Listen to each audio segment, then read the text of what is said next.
35 միլիոն գումար ենք հավաքագրել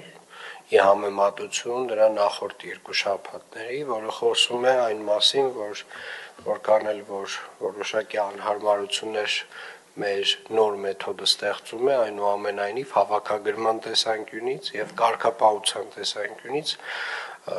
այն բավականին էֆեկտիվ է եւ փաստացի մենք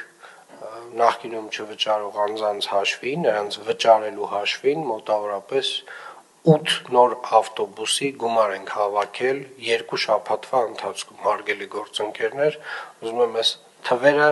բոլորս միասին արձանագրենք եւ բոլորը լսեն, թե ինչ թվերի մասին է խոսքը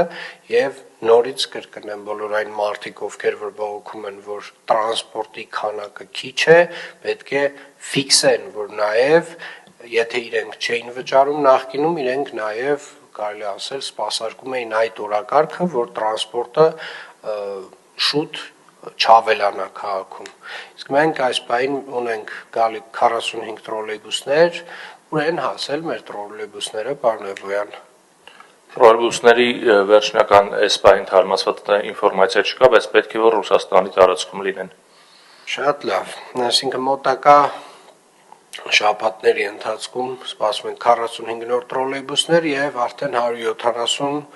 նոր ավտոբուսների գնման հայտը պետք է պատրաստեք։